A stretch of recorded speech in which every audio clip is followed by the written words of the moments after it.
달빛 아래 사연 한수 채널 구독자 여러분, 오늘도 시청해주셔서 감사합니다. 행복하고 즐거운 시간 되시길 바라며 오늘의 사연 시작하겠습니다. 평범한 화요일 오후 시내버스 735번은 느릿느릿 도심을 가로지르고 있었습니다. 퇴근 시간이 다가오자 버스 안은 점점 붐비기 시작했죠.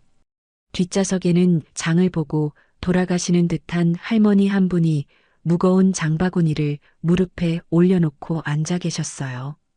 흰머리에 주름진 손, 그리고 낡은 옷차림이었지만 할머니의 눈빛만큼은 여전히 또렷했습니다. 장바구니 속에는 오늘 아침 일찍 시장에서 사신 듯한 신선한 무와 파, 그리고 두부 한 모가 조심스럽게 담겨 있었어요. 버스 중간쯤 자리를 차지한 4명의 남자들이 있었습니다. 화려한 문신과 금목걸이, 그리고 주변 사람들이 슬쩍 피해가게 만드는 특유의 분위기를 풍기고 있었죠. 그들은 큰 소리로 웃으며 욕설을 섞어가며 떠들어댔습니다. 술 냄새가 은은하게 풍겼어요. 승객들은 고개를 돌리거나 휴대폰만 들여다봤습니다.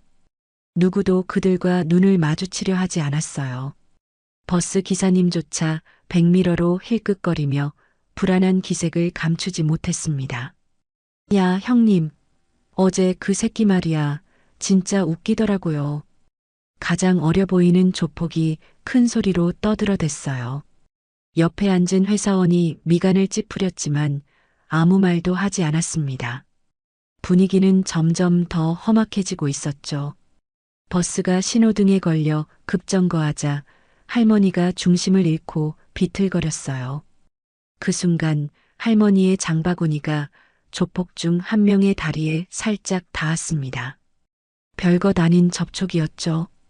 털끝만큼의 충격이었지만 그 남자는 마치 기다렸다는 듯 벌떡 일어섰어요. 눈에 핏발이 서 있었습니다. 야, 할망구. 조심 좀 하라고. 목소리가 버스 안을 가득 채웠습니다. 승객들이 일제히 그쪽을 돌아봤어요. 할머니는 깜짝 놀라 고개를 숙이며 떨리는 목소리로 사과했습니다. 미안합니다. 버스가 갑자기 서는 바람에. 뭐, 버스 탓이야? 할망구가 조심을 해야지. 나이 처먹고 정신이 어디 갔어? 조폭의 목소리는 점점 커졌어요. 다른 조폭들도 하나둘 끼어들기 시작했습니다. 그중 가장 덩치가 큰 남자가 코를 훌쩍이며 과장되게 얼굴을 찌푸렸죠. 어우, 냄새 진짜 끝내주네. 뭐야 이거? 김치 상한 냄새나? 아니면 원래 할망구 냄새가 이래? 야, 형님들도 맡아봐요. 진짜 지독하다니까. 다른 조폭들이 낄낄대며 웃어댔어요. 마치 즐기는 것처럼 말이죠. 승객들은 여전히 외면했습니다. 할머니의 손이 미세하게 떨렸어요. 수치심과 두려움이 뒤섞인 표정이었습니다. 70평생을 살아오시면서 이런 모욕을 당해본 적이 있으셨을까요? 할머니의 입술이 파르르 떨렸습니다. 저기, 너무하시는 거 아닙니까? 할머니께서 일부러 그러신 게 아니잖아요. 뒷좌석에서 양복을 입은 젊은 남자가 조심스럽게 말했어요. 목소리에는 떨림이 있었지만 그래도 용기를 낸 것이었습니다. 하지만 조폭 한 명이 휙 돌아서며 눈을 부라렸어요. 뭐, 너 지금 우리한테 말 거는 거야? 아저씨, 회사 다니시나 봐요? 오늘 퇴근길에 병원 가고 싶어? 위협적인 말투였습니다. 젊은 남자는 그 눈빛을 마주하자마자 황급히 고개를 돌렸어요. 얼굴이 하얗게 질렸습니다. 더 이상 아무 말도 하지 않았어요. 조폭들은 다시 할머니 쪽으로 시선을 돌렸죠. 마치 사냥감을 찾은 짐승처럼 말입니다. 할망구, 나이 처먹으면 집에나 처박혀 있지. 왜 나와서 사람들 불편하게 만들어? 응? 밥값도 안 나오는 주제에. 가장 건방진 얼굴의 조폭이 할머니의 장바구니를 발로 툭 쳤습니다. 무와 파가 바닥으로 굴러떨어졌어요. 할머니가 황급히 허리를 굽혀 채소를 주우려 했지만 그 남자는 오히려 발로 채소를 더 멀리 차버렸습니다. 파가 버스 바닥을 굴러다녔죠. 주우면 뭐해? 어차피 더럽잖아. 할망구 손 탄 거. 옆에 있던 문신투성이 조폭이 장바구니를 확 낚아챘어요. 할머니가 안 돼요. 하며 손을 뻗었지만 소용없었습니다. 그 남자는 창문을 열더니 장바구니를 통째로 창밖으로 던져버렸죠. 쿵 하는 소리와 함께 장바구니가 도로 한복판에 떨어지는 소리가 들렸습니다. 채소들이 아스팔트 위에 흩어졌어요. 지나가던 차들이 그 위를 밟고 지나갔습니다. 아이고, 할머니의 작은 신음이 버스 안에 퍼졌어요. 눈가에 눈물이 맺혔습니다. 그 모든 장을 보기 위해 얼마나 힘들게 시장을 돌아다니셨을까요? 아마도 새벽같이 일어나셔서 버스를 2번이나 갈아타고 재래시장까지 가셨을 겁니다. 그런데 단 몇 초 만에 전부 사라져버렸어요. 할머니의 어깨가 축 처졌습니다. 승객들은 여전히 침묵했어요.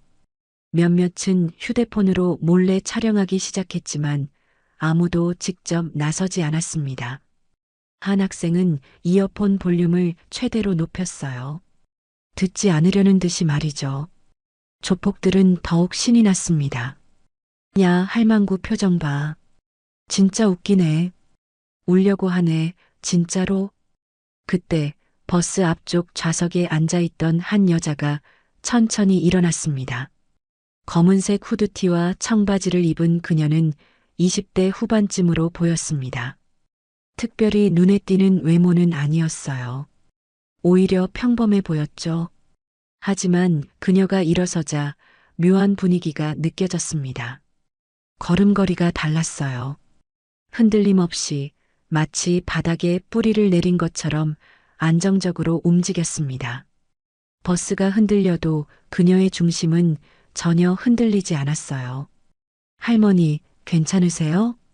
그녀가 할머니에게 다가가 부드럽게 물었습니다. 목소리는 차분했지만 그 안에는 단단함이 느껴졌어요. 할머니는 눈물을 닦으며 고개를 끄덕였습니다. 말을 잇지 못하셨죠. 그녀는 바닥에 굴러다니는 무와 파를 주워 담기 시작했어요. 조폭 중 한 명이 비웃으며 끼어들었습니다. 야, 아가씨.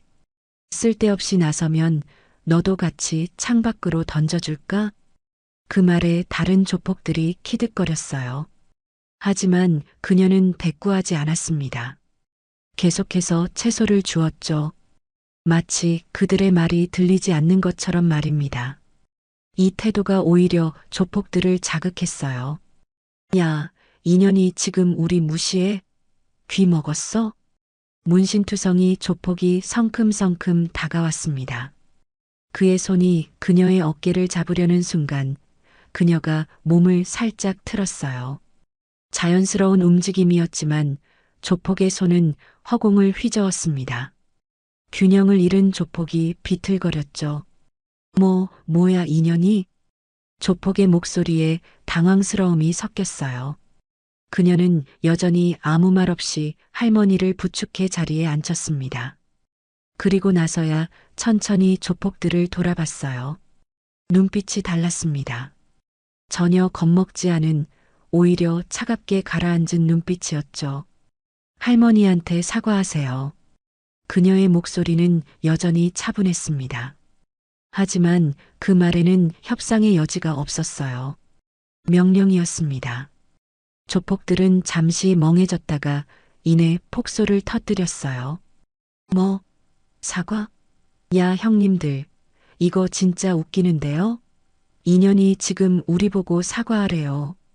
가장 덩치가 큰 조폭이 앞으로 나섰습니다. 키가 180cm는 좋게 넘어 보였어요. 그는 그녀 앞에 서서 위협적으로 내려다봤죠. 야, 아가씨. 여기 아저씨들이 얼마나 무섭게 생겼는지 몰라서 그래. 착하게 앉아 있어. 안 그러면 진짜로. 그의 말이 끝나기도 전에 그녀가 조용히 휴대폰을 꺼냈습니다. 승객들은 신고하려나 보다 생각했어요. 경찰에 전화를 걸 거라고 예상했죠. 하지만 그녀는 신고 버튼을 누르지 않았습니다. 대신 녹음 버튼을 눌렀어요. 화면에 빨간 녹음 표시가 떴습니다. 계속하세요. 다 기록되고 있으니까. 그녀의 말에 조폭들이 잠시 당황했습니다. 하지만 곧 비웃음을 터뜨렸어요.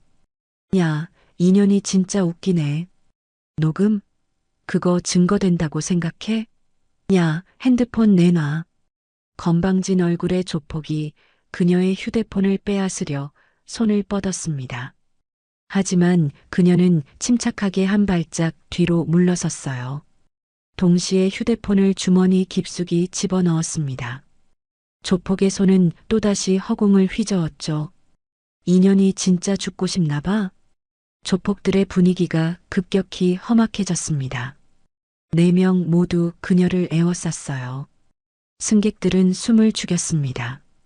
누군가는 이제 정말 경찰에 신고해야 하는 거 아니냐고 속삭였지만 여전히 아무도 나서지 않았어요. 두려움이 버스 안을 가득 채웠습니다. 버스 기사님이 백미러로 상황을 보며 급히 말했어요. 저기 손님들 싸우지 마시고요. 제가 지금 정차해서 야 아저씨 운전이나 해. 괜히 끼어들었다간 아저씨도 다쳐요.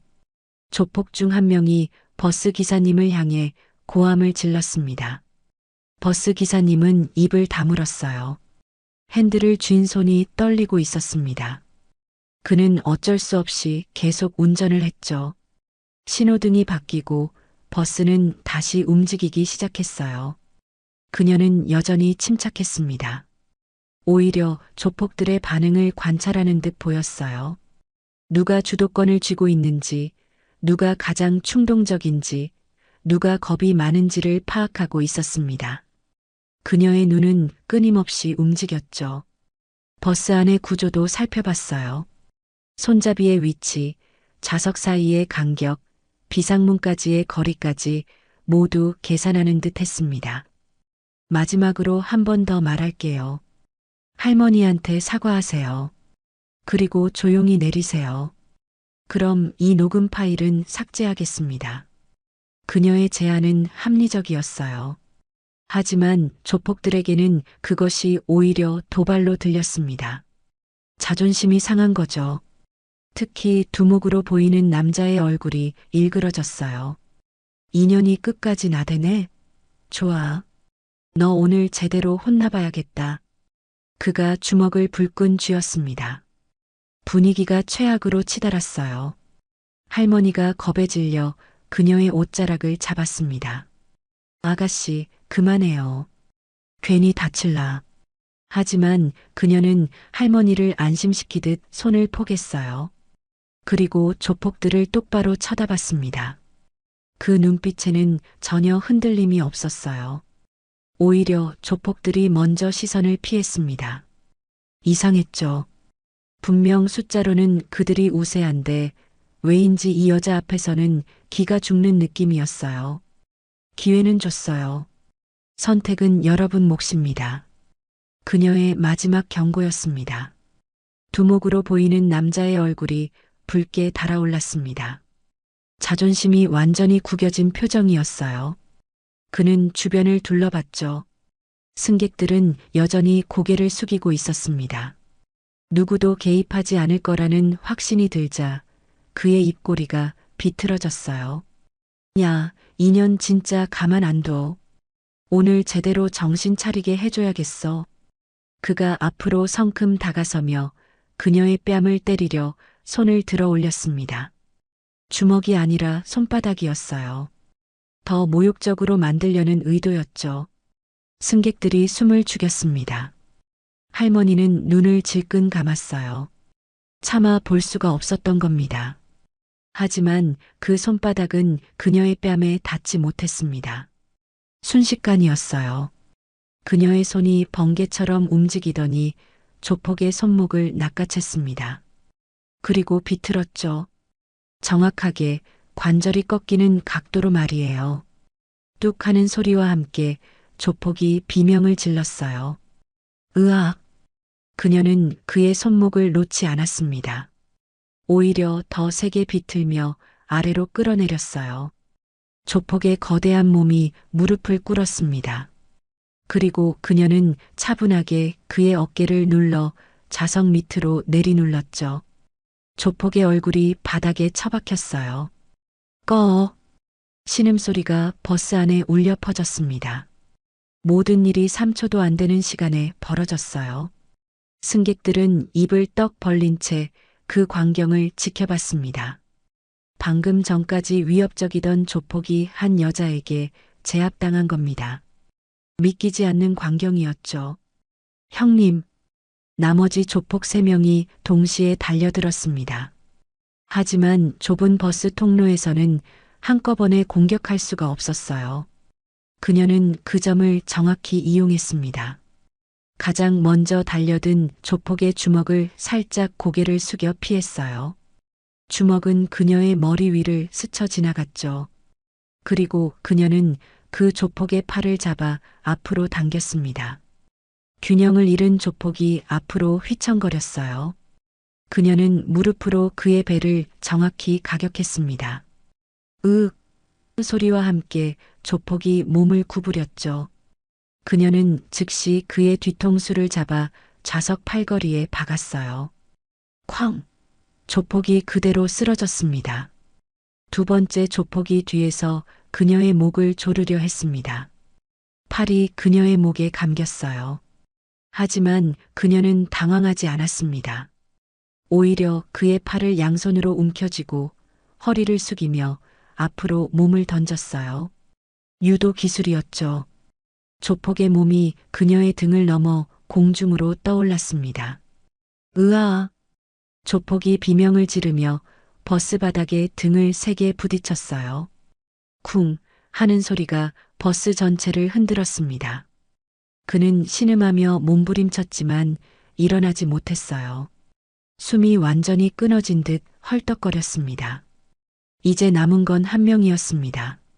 가장 어려 보이던 조폭이었어요. 그는 공포에 질린 얼굴로 뒷걸음질 쳤습니다. 손이 부들부들 떨렸죠. 하지만 뒤에는 다른 승객들이 있었어요. 더 이상 물러날 곳이 없었습니다. 이 인연이 뭐야? 대체 뭐야? 그의 목소리는 완전히 겁에 질려 있었어요. 그녀는 천천히 그에게 다가갔습니다. 한 걸음, 두 걸음. 조폭은 벽에 등을 붙인 채 떨고 있었죠. 그때였습니다. 바닥에 쓰러져 있던 두목이 갑자기 벌떡 일어났어요. 손에는 주머니에서 꺼낸 접이식 칼이 들려 있었습니다. 날이 번쩍 빛났죠. 그는 칼을 휘두르며 할머니 쪽으로 달려들었어요. 인연이 가만 있어. 안 그러면 할망구 죽는다. 순식간에 상황이 뒤집혔습니다. 칼날이 할머니의 목에 가까이 다가갔어요. 할머니는 겁에 질려 숨도 제대로 쉬지 못했습니다. 눈이 커다랗게 떠졌죠. 승객들이 비명을 질렀어요. 야! 저게 지금 칼이야? 누군가가 다급히 휴대폰을 꺼내 경찰에 신고하기 시작했습니다. 하지만 경찰이 오기까지는 시간이 걸릴 거예요. 지금 당장 이 순간 할머니의 생명이 위험했습니다. 그녀의 표정이 굳어졌습니다.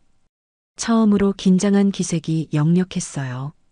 그녀는 두 손을 천천히 들어 올렸죠. 항복하는 자세였습니다. 칼 내려놓으세요. 제가 잘못했어요. 목소리가 떨렸습니다. 아까의 침착함은 온데간데 없었어요. 조폭 두목의 입꼬리가 올라갔습니다. 승리감에 찬 미소였죠. 이제야 정신 차렸네? 늦었어, 이년아. 너 때문에 형님들이 다쳤다고. 이거 어떻게 해결할 거야? 칼날이 할머니의 목에 더 가까이 다가갔어요. 할머니의 주름진 목에 차갑게 닿았습니다. 할머니가 히익하고 숨을 들이켰죠. 승객들은 공포에 질려 아무 말도 하지 못했어요. 어떤 여학생은 울음을 터뜨렸습니다. 버스 기사님이 다급히 말했어요. 손님, 제발 칼 내려놓으세요. 경찰 벌써 불렀어요. 더 큰일 나기 전에. 닥쳐. 운전이나 해, 아저씨. 차 세우면 할망구 못 그을 거야. 조폭의 고함에 버스 기사님은 더 이상 말을 잇지 못했습니다. 그는 떨리는 손으로 핸들을 잡고 계속 운전했어요. 신호등이 바뀌었지만 그는 그냥 지나쳤습니다. 멈출 수가 없었던 거예요. 그녀는 천천히 무릎을 꿇었습니다. 완전히 항복하는 자세였어요. 고개를 숙이고 두 손을 바닥에 짚었죠. 제발, 할머니는 놔주세요. 저한테 하세요. 목소리에는 애원이 담겨 있었습니다. 조폭들이 키득거렸어요. 바닥에 쓰러져 있던 조폭들도 하나둘 일어나기 시작했습니다. 온몸이 아픈지 신음하면서도 승리감에 젖어 있었죠. 인연이 결국 무릎 꿇네. 야, 형님. 이거 진짜 웃기는데요? 그러게.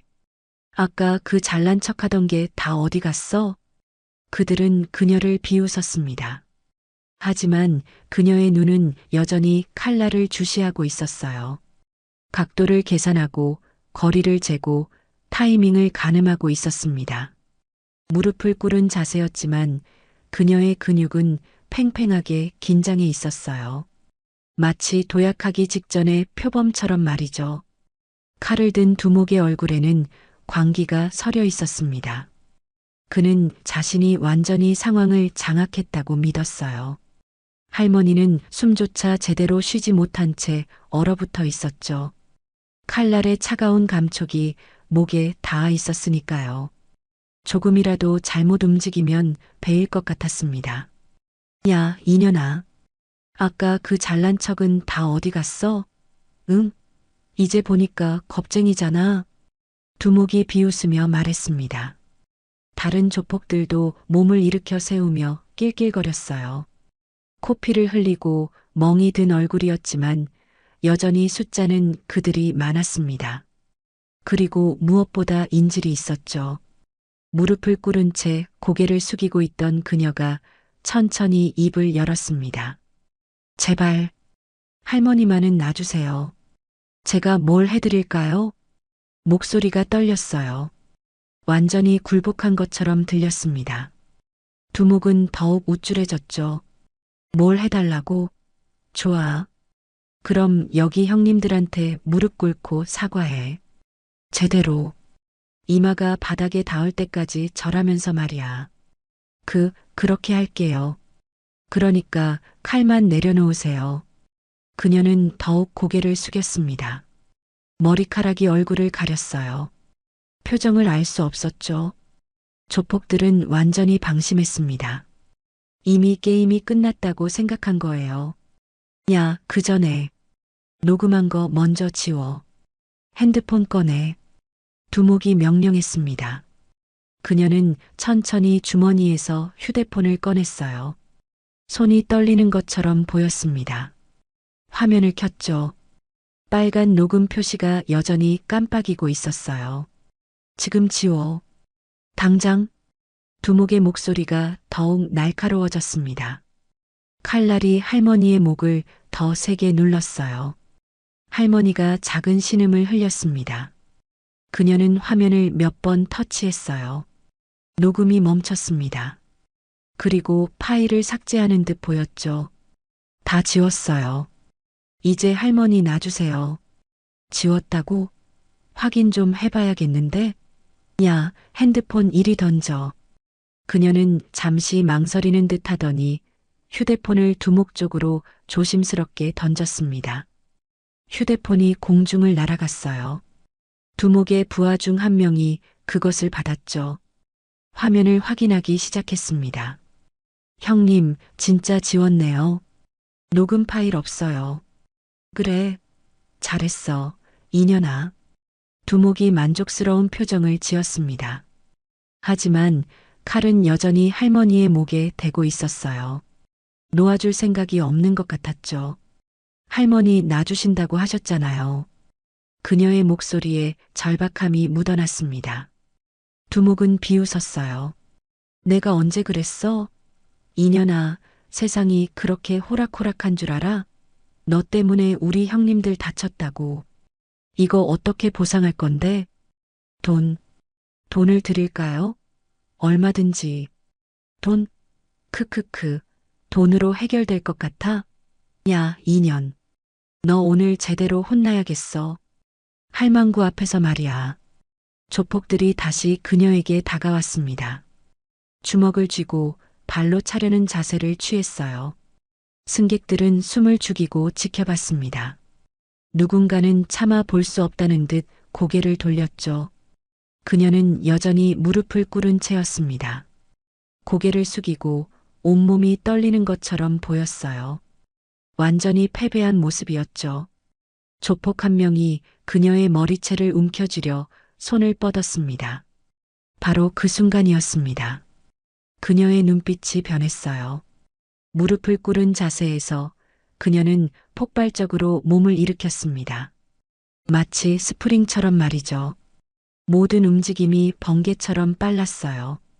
그녀는 칼을 든 두목을 향해 돌진했습니다. 거리는 불과 3미터였어요. 1초도 안 되는 시간에 그녀는 그 거리를 좁혔죠. 두목이 놀라 칼을 휘둘렀습니다. 하지만 그녀는 이미 그 궤적을 예측하고 있었어요.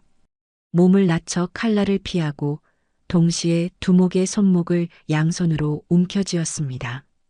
그리고 비틀었죠. 정확하게 뼈가 부러지는 각도로 말이에요. 으악! 두목의 비명이 터져 나왔습니다. 칼이 손에서 떨어졌어요. 그녀는 공중에 떨어지는 칼을 순식간에 낚아챘습니다. 그리고 칼날을 접어버렸죠. 모든 동작이 일사천리였어요. 승객들은 무슨 일이 벌어졌는지조차 파악하지 못했습니다. 그녀는 칼을 주머니에 넣고 할머니를 안전한 자리로 밀어냈어요. 할머니, 고개 숙이고 계세요. 목소리는 더 이상 떨리지 않았습니다. 차갑고 단단했죠. 완전히 다른 사람 같았어요. 아니, 이제야 본 모습을 드러낸 거였습니다. 조폭들이 다시 달려들었어요. 하지만 이번엔 달랐습니다. 그녀는 더 이상 방어하지 않았어요. 공격으로 나섰죠. 버스 안의 좁은 공간이 오히려 그녀에게 유리했습니다. 조폭들은 제대로 움직일 수조차 없었어요. 그녀는 버스 손잡이를 이용했습니다. 손잡이를 잡고 몸을 들어 올려 두 발로 앞에 조폭을 동시에 차냈어요. 조폭이 뒤로 날아가 좌석에 부딪혔습니다. 즉시 다른 조폭이 옆에서 주먹을 날렸죠. 그녀는 손잡이를 축으로 몸을 회전시켜 피했어요. 그리고 팔꿈치로 그의 턱을 정확히 가격했습니다. 턱을 맞은 조폭이 눈이 뒤집히며 쓰러졌습니다. 뇌진탕이 온 거예요. 그는 바닥에 쓰러진 채 꿈쩍도 하지 않았습니다. 좌석 사이의 좁은 공간, 천장의 낮은 높이, 흔들리는 바닥. 모든 것이 그녀에게는 무기였어요. 그녀는 환경을 완벽하게 이용했습니다. 마치 이런 공간에서의 전투를 수백 번 훈련받은 것처럼 말이죠. 한 조폭이 뒤에서 달려들었습니다. 그녀는 뒤돌아보지도 않고 뒤로 발차기를 날렸어요. 발이 정확히 그의 명치를 맞췄습니다. 조폭이 으윽 소리를 내며 몸을 구부렸죠. 그녀는 즉시 돌아서서 그의 머리를 잡아 좌석 팔걸이에 박았어요. 조폭이 그대로 기절했습니다. 이제 남은 건 손목이 부러진 두목뿐이었습니다. 그는 부러진 손목을 붙잡고 신음하며 바닥에 주저앉아 있었어요. 그녀가 천천히 그에게 다가갔습니다. 두목은 공포에 질린 얼굴로 뒷걸음질 쳤죠. 제발, 살려줘. 그의 목소리는 떨렸습니다. 아까 할머니를 협박하던 그 목소리가 맞나 싶을 정도로 초라했어요. 그녀는 그 앞에 쪼그려 앉았습니다. 눈을 똑바로 마주보며 조용히 말했죠. 할머니한테 사과하세요. 목소리는 차분했지만 거부할 수 없는 무게가 실려 있었습니다. 두목은 떨리는 손으로 부러진 손목을 감싸쥐고 있었습니다. 얼굴은 창백했고 식은 땀이 이마를 타고 흘러내렸어요. 그는 그녀의 눈을 똑바로 볼 수가 없었습니다. 그 눈빛에는 일말의 동정심도 없었거든요. 차갑고 단호했죠. 죄송합니다. 그가 떨리는 목소리로 중얼거렸습니다. 하지만 그녀는 고개를 저었어요. 저한테 하는 말이 아니에요. 할머니한테 사과하라고 했습니다. 그녀는 할머니가 앉아 계신 쪽을 가리켰어요. 두목은 힘겹게 몸을 돌렸습니다. 할머니는 여전히 겁에 질린 표정이었지만 이제는 안전한 자리에 앉아 계셨죠. 그녀가 보호하고 있었으니까요. 할머니, 정말 죄송합니다. 제가 잘못했습니다. 두목의 목소리는 완전히 기가 죽어 있었어요. 아까의 위압적인 모습은 온데간데 없었습니다. 다른 조폭들도 하나둘 정신을 차리며 바닥에 주저앉았죠. 모두 신음하고 있었어요. 코피를 흘리거나 멍이 들거나 손목을 붙잡고 있었습니다. 승객들은 숨죽인 채 그 광경을 지켜봤습니다. 방금 전까지 버스를 장악했던 조폭 4명이 단 한 명의 여자에게 완전히 제압당한 겁니다. 믿기지 않는 광경이었죠. 누군가가 조심스럽게 박수를 쳤어요. 그러자 다른 승객들도 하나둘 박수를 치기 시작했습니다. 짝짝짝 박수 소리가 버스 안을 가득 채웠습니다. 하지만 그녀는 박수를 받는 것이 불편한 듯 손을 저었어요. 괜찮습니다. 당연한 일을 했을 뿐이에요. 그녀는 할머니에게 다가가 조심스럽게 물었습니다.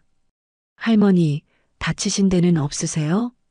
할머니는 눈물을 닦으며 고개를 저었어요. 아이고, 괜찮다. 아가씨 덕분에 살았네. 근데 아가씨, 대체 어떻게 그렇게... 할머니의 말이 끝나기도 전에 버스 앞쪽에 앉아있던 한 승객이 조심스럽게 물었습니다. 저기, 혹시 경찰이세요? 아니면 격투기 선수? 다른 승객들도 궁금한 듯 그녀를 쳐다봤어요. 그녀는 잠시 망설이다가 작은 한숨을 내쉬었습니다. 그리고 담담하게 대답했죠. 경찰 아닙니다. 전역한 군인이에요. 707 특수부대에 있었습니다. 707이요? 젊은 남자가 눈을 크게 뜨며 되물었어요. 707 특수부대. 대한민국 최정예 대테러 부대였습니다. 대통령 경호, 중요시설 방어, 인질 구출 작전을 담당하는 곳이죠. 그곳에 여군이 있다는 것도 놀라운 일이었지만 그녀의 실력을 보니 충분히 납득이 갔어요. 버스 안이 술렁거렸습니다. 사람들은 새삼스럽게 그녀를 다시 봤어요. 평범해 보이던 그 여자가 사실은 대한민국 최고의 전투 요원이었던 겁니다. 방금까지 겁쟁이 여자라고 생각했던 게 완전히 뒤집혔죠. 그럼 아까 무릎 꿇으신 건 시간을 벌려고 했어요. 상황을 파악하고 인지를 구출할 타이밍을 잡기 위해서였죠. 그녀의 설명에 승객들은 감탄했습니다. 그녀는 단 한순간도 당황하지 않았던 거예요. 모든 것이 계산된 행동이었습니다. 무릎을 꿇은 척하면서 적의 방심을 유도하고 칼의 각도와 거리를 정확히 계산했던 거죠. 그리고 가장 완벽한 순간에 반격에 나섰던 겁니다. 버스 기사님이 백미러로 그녀를 보며 말했어요. 아가씨, 정말 대단하십니다. 저도 신고는 했는데 경찰이 곧 올 겁니다. 감사합니다, 기사님. 그녀는 바닥에 주저앉아 있는 조폭들을 보며 말했습니다. 여러분, 가만히 앉아 계세요. 경찰이 올 때까지 움직이지 마세요. 만약 도망치려 하면. 그녀는 말을 끝내지 않았지만 조폭들은 고개를 끄덕였어요. 도망칠 생각조차 할 수 없었습니다. 온몸이 아팠고 무엇보다 그녀가 두려웠으니까요. 잠시 후 사이렌 소리가 들려왔습니다. 버스가 길가에 정차했고 경찰차 2대가 도착했어요. 경찰관들이 버스에 올라왔습니다. 상황을 보더니 놀란 표정을 지었죠. 신고받고 왔습니다. 여기서 무슨 일이? 경찰관이 바닥에 쓰러진 조폭들을 보며 멈칫했어요. 그녀가 침착하게 설명했습니다. 이 사람들이 버스 안에서 할머니를 폭행하고 협박했습니다. 칼로 인질극까지 벌였고요. 제가 정당방위로 제압했어요. 칼이요? 여기 있습니다. 그녀는 주머니에서 접이식 칼을 꺼내 경찰관에게 건넸어요. 경찰관이 증거 봉투에 칼을 넣으며 물었습니다. 신원 확인 좀 하겠습니다. 주민등록증 있으세요? 네, 여기요. 그녀가 지갑에서 신분증을 꺼냈습니다. 경찰관이 신분증을 보더니 눈을 크게 떴어요. 이세라. 전역 군번이. 혹시 707 특수부대? 예, 맞습니다. 3년 전에 전역했어요. 경찰관은 고개를 끄덕이며 이해했다는 표정을 지었습니다. 그는 무전기를 들고 상황을 본부에 보고했죠. 곧 구급차도 도착했어요. 부상당한 조폭들이 하나씩 들것에 실려나갔습니다. 물론 경찰의 호송 아래였죠. 승객들이 앞다투어 증언을 시작했습니다. 저 사람들이 먼저 할머니한테 시비를 걸었어요. 장바구니를 창밖으로 던졌다고요. 칼로 협박했어요. 우리 다 봤어요. 그 아가씨는 할머니를 구하려고 한 거예요.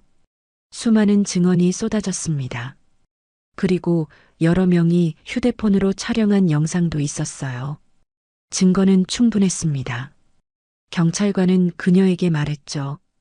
정당방위가 명확하네요. 신고자 신분으로 진술서만 작성하시면 됩니다. 경찰서로 함께 가주시겠습니까? 알겠습니다. 세라는 고개를 끄덕였어요. 그리고 할머니에게 다가가 조심스럽게 손을 잡았습니다. 할머니, 이제 괜찮으세요? 무서우셨죠?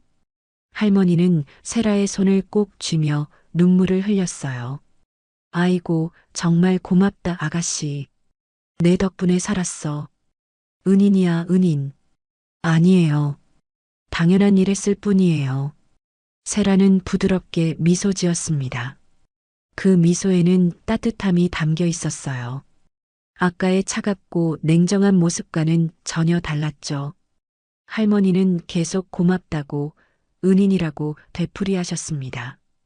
경찰서로 향하는 순찰차 안에서 세라는 창밖을 바라보고 있었습니다. 거리의 불빛들이 스쳐 지나갔어요. 옆자리에 앉은 경찰관이 조심스럽게 말을 건넸습니다. 이세라 씨 정말 대단하십니다. 707 특수부대라니. 거기 들어가기도 어렵다고 들었는데요. 운이 좋았어요. 세라는 담담하게 대답했습니다. 하지만 경찰관은 고개를 저었어요. 운으로 되는 게 아니잖아요. 그곳은 100명 중에 1명도 못 들어간다면서요? 게다가 여군은 더 까다롭다고. 세라는 대답 대신 작은 미소만 지었습니다. 그녀의 과거는 단순하지 않았어요. 어린 시절 할머니 손에 자랐습니다. 부모님은 일찍 돌아가셨고 할머니가 온갖 고생을 하며 그녀를 키우셨죠. 시장에서 좌판을 깔고 채소를 팔며 겨울에도 여름에도 쉬지 않으셨어요. 그 주름진 손으로 세라의 등록금을 마련하셨습니다. 세라는 할머니를 보호하고 싶었습니다. 약한 사람들을 지키고 싶었어요. 그래서 군대에 자원 입대했고 특수부대에 지원했죠. 지옥 같은 훈련을 견뎌냈습니다. 수없이 쓰러지고 일어나고 또 쓰러졌어요. 하지만 포기하지 않았습니다. 할머니를 생각하면 견딜 수 있었거든요. 결국 그녀는 707 특수부대의 유일한 여성 대원이 되었습니다. 3년간 복무하며 수많은 작전에 참여했어요. 인질 구출, 대테러 작전, 요인 경호까지 언제나 최선을 다했죠. 하지만 3년 전 작전 중 부상을 입었습니다. 총알이 어깨를 스쳤고 회복하는데 6개월이 걸렸어요. 군 생활을 계속할 수는 있었지만 세라는 전역을 선택했습니다. 이제는 할머니 곁에 있고 싶었거든요. 경찰서에 도착했습니다. 세라는 조용히 차에서 내렸어요. 경찰서 안은 분주했습니다. 체포된 조폭들이 수갑을 찬 채 조사를 받고 있었죠. 그들은 세라를 보자 고개를 돌렸습니다. 눈을 마주치고 싶지 않았던 거예요. 이세라 씨, 이쪽으로 오세요. 경찰관이 조사실로 안내했습니다. 세라는 차분하게 진술서를 작성했어요. 사건의 전말을 상세히 기록했죠. 할머니가 어떻게 괴롭힘을 당했는지, 조폭들이 어떻게 위협했는지, 그리고 자신이 어떻게 정당방위로 대응했는지 말입니다. 진술이 끝나갈 무렵 조사실 문이 열렸습니다. 형사 한 명이 들어왔어요. 40대 중반쯤으로 보이는 남자였는데 눈빛이 예리했습니다. 이세라 씨죠? 저는 강력계 박민수 형사입니다. 네, 안녕하세요. 세라가 일어나 인사했습니다. 박민수 형사는 진술서를 훑어보더니 고개를 끄덕였어요. 잘 작성하셨네요. 그런데 한 가지 여쭤볼 게 있습니다. 아까 버스 안에서 휴대폰으로 녹음하셨다고 하던데 그 파일은 어떻게 된 건가요?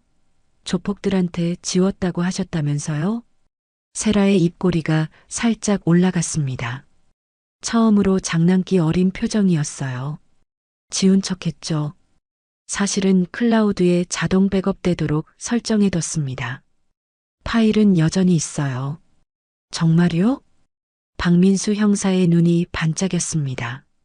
세라는 휴대폰을 꺼내 클라우드 앱을 열었어요. 거기에는 오늘 오후에 녹음된 파일이 고스란히 남아 있었습니다. 조폭들이 할머니를 모욕하는 소리, 위협하는 소리, 칼로 협박하는 소리까지 전부 담겨 있었죠. 이거 증거로 제출하셔도 됩니다. 완벽하네요. 이 정도면 폭행, 협박, 특수협박 혐의로 구속 기소까지 갈 겁니다. 박민수 형사는 만족스러운 표정을 지었습니다. 그는 세라를 다시 한번 찬찬히 바라봤어요. 그런데 이세라 씨, 지금 뭐 하세요? 직업이? 지금은 보안업체에서 일하고 있습니다. 경호 쪽으로요. 아, 그렇군요. 실력이 그 정도면 어디서든 환영받겠는데요. 세라는 특별한 대답 없이 미소만 지었습니다. 진술이 모두 끝나고 그녀는 경찰서를 나올 수 있었어요. 밖은 어느새 어두워져 있었습니다. 가로등 불빛이 거리를 밝히고 있었죠. 경찰서 앞 벤치에는 할머니가 앉아 계셨습니다. 세라를 기다리고 계신 거예요. 옆에는 경찰관이 함께 있었는데 할머니가 끝까지 기다리겠다고 우기셨다고 했습니다. 할머니, 세라가 놀라서 달려갔어요. 할머니는 세라를 보자 환한 미소를 지으셨습니다. 아이고 아가씨, 다 끝났니? 네, 할머니. 근데 왜 여기 계세요? 집에 가셔야죠. 어떻게 은인을 그냥 보내니? 꼭 인사하고 싶었어. 할머니는 세라의 손을 꼭 잡으셨습니다. 거칠고 주름진 손이었지만 따뜻했어요. 세라의 눈가가 촉촉해졌습니다. 그 손이 자신을 키워주신 할머니의 손과 똑같았거든요. 아가씨, 어디 사니? 할머니가 밥이라도 한 끼 사줘야지. 괜찮습니다, 할머니. 저는 당연한 일 했을 뿐이에요. 아니야. 꼭 보답하고 싶어. 내가 아니었으면 할머니 오늘 어떻게 됐을지 몰라. 할머니의 목소리가 떨렸습니다. 오늘 있었던 일이 얼마나 무서웠을까요? 아직도 트라우마가 남아있는 게 느껴졌어요. 세라는 할머니를 꼭 안아드렸습니다. 할머니, 이제 괜찮으세요. 그 사람들은 다시는 할머니를 괴롭히지 못할 거예요. 제가 보장합니다. 고맙다, 정말 고맙다. 할머니는 세라의 등을 토닥이며 눈물을 흘리셨어요. 두 사람은 한동안 그렇게 서 있었습니다. 경찰관들도 지나가는 사람들도 그 광경을 조용히 지켜봤죠. 잠시 후 할머니가 가방에서 뭔가를 꺼냈습니다. 작은 수건이었어요. 손수 놓은 자수가 있었는데 복이라는 글자가 수놓아져 있었습니다. 이거라도 받아줘.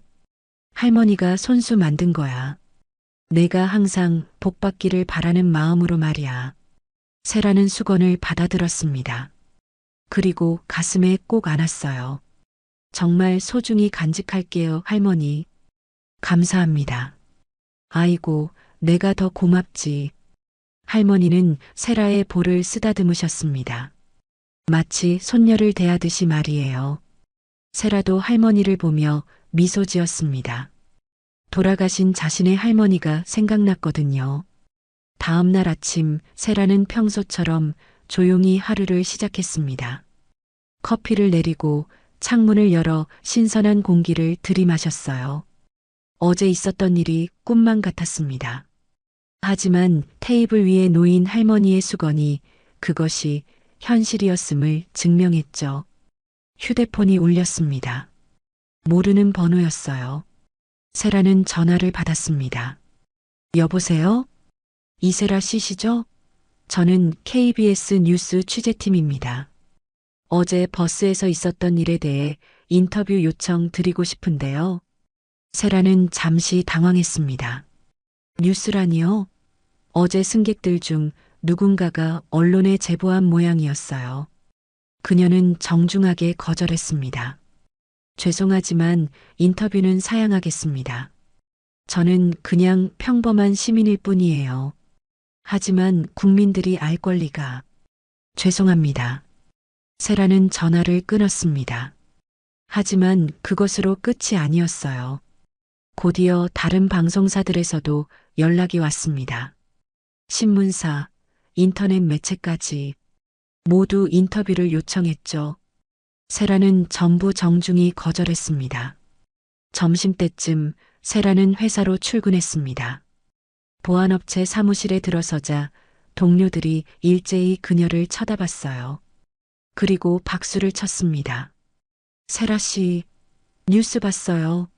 정말 대단하던데요? 인터넷에 영상 떴던데 완전 영화 같더라고요. 세라는 어리둥절했습니다. 영상이요? 그녀는 급히 컴퓨터를 켰어요. 포털 사이트 실시간 검색어 1위에 버스 조폭 제압 여군이라는 단어가 올라와 있었습니다. 클릭해보니 어제 버스에서 찍힌 영상이 수십 개 올라와 있었어요. 조폭들이 할머니를 괴롭히는 장면, 세라가 나서는 장면, 그리고 조폭들을 순식간에 제압하는 장면까지. 누군가가 편집해서 올린 영상은 조회수가 200만을 넘어가고 있었습니다. 댓글은 수천 개였죠. 완전 영화네요. 진짜 멋있다. 저런 사람이 진짜 영웅이지. 박수 보냅니다. 707 출신이라니. 대한민국 최고의 전사네요. 할머니 지키는 모습 보고 울었어요. 정말 감동적입니다. 하지만 일부 악플도 있었습니다. 과잉방어 아님? 저렇게까지 해야 했나? 쉬하는 것 같은데. 영웅 놀이하고 싶었나 봄. 세라는 화면을 끄고 한숨을 쉬었습니다. 이렇게 유명해지고 싶지 않았어요. 그냥 조용히 살고 싶었을 뿐인데 말이죠. 상사가 다가와 어깨를 두드렸습니다. 세라 씨 힘들겠지만 이것도 지나갈 거예요. 좋은 일 했으니까 당당하세요. 감사합니다, 팀장님. 하지만 상황은 점점 더 커져만 갔습니다. 오후가 되자 경찰청에서 연락이 왔어요. 세라가 제출한 녹음 파일이 언론에 공개되었다는 겁니다. 조폭들의 범죄 행위를 입증하는 결정적 증거였기에 공익 차원에서 공개한 거라고 했죠. 녹음 파일이 공개되자 여론은 완전히 뒤집혔습니다.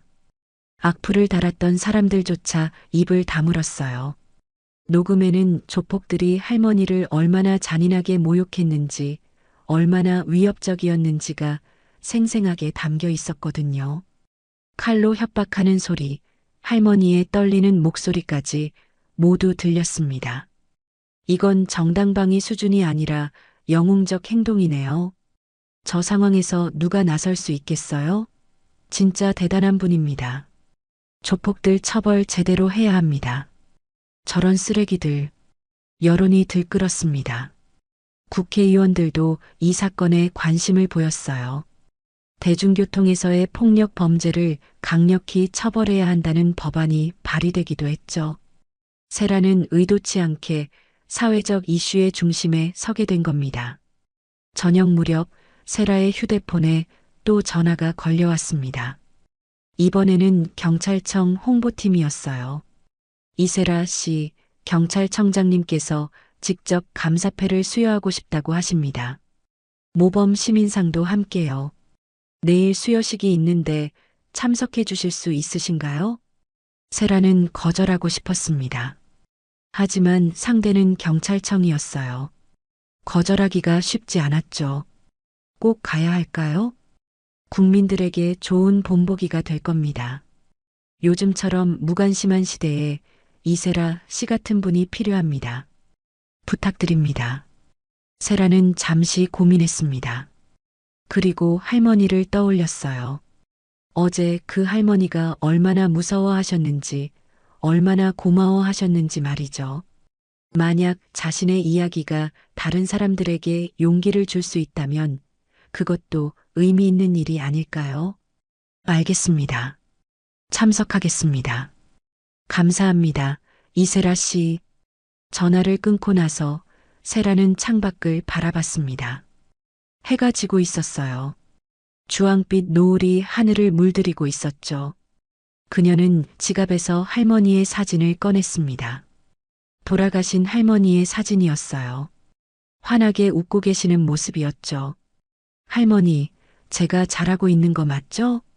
세라는 사진에 대고 조용히 속삭였습니다. 사진 속 할머니는 대답하지 않았지만 세라는 할머니가 자랑스러워 하실 거라고 믿었어요. 다음 날 경찰청 대강당은 기자들로 가득 찼습니다. 카메라 플래시가 쉴 새 없이 터졌어요. 세라는 정장을 입고 단상에 올랐습니다. 경찰청장이 직접 감사패와 상패를 수여했죠. 이세라 씨의 용기와 헌신에 감사드립니다. 당신은 대한민국의 진정한 영웅입니다. 박수 소리가 강당을 가득 채웠습니다. 기자들이 질문을 쏟아냈어요. 그날 두렵지 않으셨나요?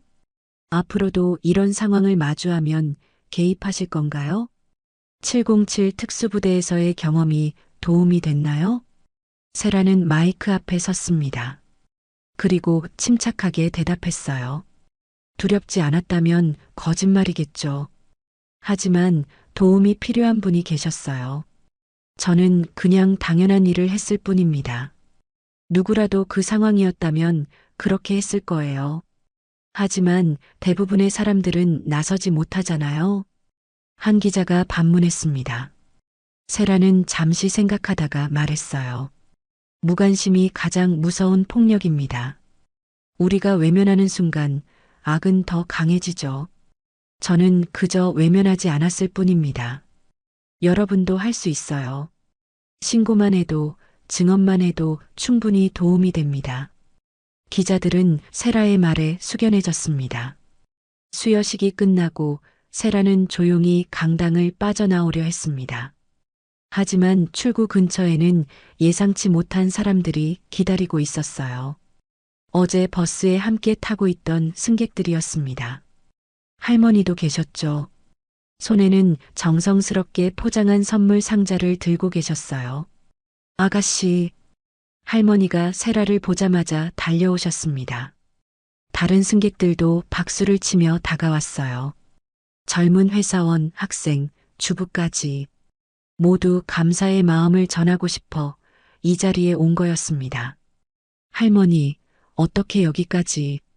텔레비전에서 오늘 행사한다길래 꼭 와야겠다 싶었지. 다들 그렇대. 할머니 옆에 서 있던 회사원이 고개를 숙이며 말했습니다. 이세라 씨, 저 어제 제대로 말리지 못해서 죄송했어요. 겁이 나서 정말 부끄러웠습니다. 그는 목소리가 떨렸어요. 자책하는 마음이 역력했죠. 세라는 그의 어깨를 가볍게 두드렸습니다. 괜찮아요. 무서운 게 당연하죠. 중요한 건 당신이 신고했다는 거예요. 그것만으로도 큰 도움이었어요. 정말, 정말요? 네, 정말입니다. 세라의 말에 회사원의 눈가가 붉어졌습니다. 옆에 있던 학생도 입을 열었어요. 저도 그냥 촬영만 하고 있었어요. 진짜 비겁했죠. 근데 언니 보면서 많이 배웠어요. 앞으로는 제가 할 수 있는 일을 하겠습니다. 꼭요. 학생의 눈빛에는 결연함이 담겨 있었습니다. 세라는 미소 지으며 고개를 끄덕였어요. 그녀의 행동이 이렇게 다른 사람들에게 영향을 주고 있었던 겁니다. 할머니가 세라의 손에 선물 상자를 쥐어주셨습니다. 이거 우리가 모아서 준비했어. 별거 아니지만 마음만 받아줘. 상자를 열어보니 손편지들이 가득 들어 있었어요. 승객들이 한 통씩 쓴 감사의 편지였습니다. 각자의 필체로 각자의 마음을 담아 적은 글들이었죠. 세라는 그 편지들을 하나하나 들여다봤습니다. 당신 덕분에 무관심했던 제 자신을 돌아봤습니다. 딸에게 당신처럼 용기 있는 사람이 되라고 가르치겠습니다. 세상에는 여전히 영웅이 있다는 걸 알게 해주셔서 감사합니다. 편지를 읽던 세라의 눈가에 눈물이 맺혔습니다. 그녀는 감정이 북받쳐 올라 잠시 말을 잇지 못했어요. 할머니가 세라의 등을 토닥여 주셨습니다. 아가씨, 울지 마. 좋은 일 했는데 왜 울어? 감사해서, 너무 감사해서 그래요. 세라는 눈물을 닦으며 웃었습니다. 그녀가 지키고자 했던 것은 단순히 한 분의 할머니가 아니었어요. 우리 사회의 약자들, 그리고 서로를 지켜주는 연대감이었습니다. 그것이 지금 이 순간 현실이 되고 있었죠. 잠시 후 한 무리의 사람들이 더 다가왔습니다. 동네 주민들이었어요. 세라가 일상적으로 마주치던 슈퍼 아주머니, 세탁소 사장님, 동네 카페 사장님까지 모두 뉴스를 보고 찾아온 거였습니다. 세라 씨 맨날 조용히 지나다니길래 얌전한 줄만 알았는데 이런 분이셨어요? 슈퍼 아주머니가 감탄하며 말했습니다. 세라는 쑥스러운 듯 웃었어요. 그냥 평범하게 살고 싶었는데 이렇게 됐네요. 평범하긴요. 우리 동네 영웅이죠. 사람들의 웃음소리가 따뜻하게 퍼졌습니다. 그때 경찰청 관계자가 다가와 세라에게 말했어요. 이세라 씨, 청와대에서 연락이 왔습니다. 대통령께서 직접 만나고 싶다고 하시네요. 순간 주변이 조용해졌습니다. 모두가 놀란 표정으로 세라를 쳐다봤죠. 대통령이 직접 만나고 싶다니요. 하지만 세라의 표정은 담담했습니다. 영광이지만 저는 그냥 제 일상으로 돌아가고 싶어요. 이미 충분히 많은 걸 받았습니다. 하지만 이건 국가적 차원의 죄송합니다. 저는 영웅이 되고 싶었던 게 아니에요. 그냥 누군가를 도왔을 뿐입니다. 이제는 조용히 살고 싶어요. 세라의 목소리는 단호했습니다. 관계자는 난처한 표정을 지었지만 더 이상 강요하지 않았어요. 그녀의 의지가 확고하다는 걸 알았으니까요. 세라는 할머니와 승객들에게 마지막 인사를 했습니다. 오늘 이렇게 와주셔서 정말 감사합니다. 저는 여러분이 변화하는 모습이 가장 큰 보상이에요. 앞으로도 서로를 지켜주는 사회가 되길 바랍니다. 고맙다, 아가씨. 정말 고마워. 할머니는 세라를 꼭 안아주셨습니다. 다른 사람들도 하나둘 세라에게 다가와 악수를 청했어요. 세라는 한 사람 한 사람 정성껏 악수하며 고개를 숙였습니다. 경찰청 건물을 나서는 세라의 뒷모습을 카메라가 담았습니다. 그 영상은 그날 저녁 모든 뉴스에 나왔어요. 화려한 조명도 거창한 연설도 없었습니다. 그저 조용히 사라지는 한 여성의 뒷모습이었죠. 하지만 그 뒷모습은 많은 사람들의 가슴에 깊이 새겨졌습니다. 며칠 후 조폭들에 대한 재판이 열렸습니다. 녹음 파일과 수많은 증언, 그리고 영상 증거들이 제출됐어요. 재판부는 엄정하게 판결했습니다. 주동자인 두목은 징역 3년, 다른 조폭들도 각각 징역 1년에서 2년을 선고받았죠. 특수협박, 폭행, 재물손괴 등 여러 죄목이 인정됐습니다. 판결문을 읽는 판사의 목소리는 단호했어요. 피고인들은 대중교통이라는 공공장소에서 무고한 노인을 협박하고 폭행했습니다. 이는 단순한 범죄 행위를 넘어 우리 사회의 기본적인 안전망을 무너뜨리는 행위입니다. 이에 법정은 엄중한 처벌로서 경종을 울리고자 합니다. 방청석에 앉아있던 할머니는 안도의 한숨을 쉬셨습니다. 정의가 실현되는 순간이었죠. 그로부터 한 달 후, 세라는 다시 평범한 일상으로 돌아갔습니다. 회사에 출근하고 퇴근 후에는 운동을 하고 주말에는 산책을 했어요. 거리를 걷다 가끔 사람들이 알아보고 인사를 건넸지만 시간이 지나면서 그것도 점차 줄어들었습니다. 어느 날 저녁 세라는 버스를 타고 집으로 돌아가고 있었습니다. 같은 735번 버스였어요. 자리에 앉아 창밖을 바라보는데 앞좌석에서 한 젊은 남자가 노인에게 자리를 양보하는 모습이 보였습니다. 그리고 다른 승객이 바닥에 떨어진 물건을 주워주고 있었어요. 작은 변화들이었습니다. 하지만 그 작은 변화들이 모여 큰 변화를 만들어내죠. 세라는 미소를 지으며 할머니가 주신 수건을 만졌습니다. 복이라는 글자가 여전히 선명했어요. 버스가 정류장에 섰습니다. 세라는 자리에서 일어나 내리려는데 뒤에서 누군가 말을 걸었어요. 저기, 혹시 이세라 씨 맞으시죠? 돌아보니 20대 초반쯤 되어 보이는 여학생이었습니다. 그녀는 수줍은 표정으로 말을 이었어요. 저 뉴스 봤어요. 정말 멋있으셨어요. 저도 언니처럼 용기 있는 사람이 되고 싶어요. 그래서 경찰대학 준비하고 있어요.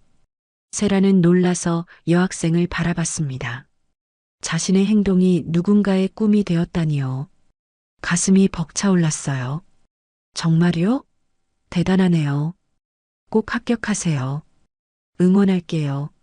감사합니다. 정말 힘이 돼요. 여학생은 환하게 웃으며 인사했습니다. 세라도 미소로 화답했어요. 버스에서 내려 집으로 걷는 세라의 발걸음은 가벼웠습니다. 그날 밤 세라는 일기를 썼습니다. 오랜만에 꺼낸 일기장이었어요. 오늘 깨달았다. 영웅은 특별한 사람이 아니라 용기를 낸 평범한 사람이라는 걸. 나는 앞으로도 계속 나서겠다. 누군가 도움이 필요할 때 외면하지 않겠다. 그것이 할머니가 가르쳐 주신 삶의 방식이니까. 일기를 덮은 세라는 창밖을 바라봤습니다. 밤하늘에는 별들이 반짝이고 있었어요. 어딘가에서 누군가는 여전히 도움이 필요할 겁니다. 그리고 언젠가 또 그런 순간이 온다면 세라는 주저없이 나설 거예요. 그것이 바로 진짜 영웅의 모습이니까요.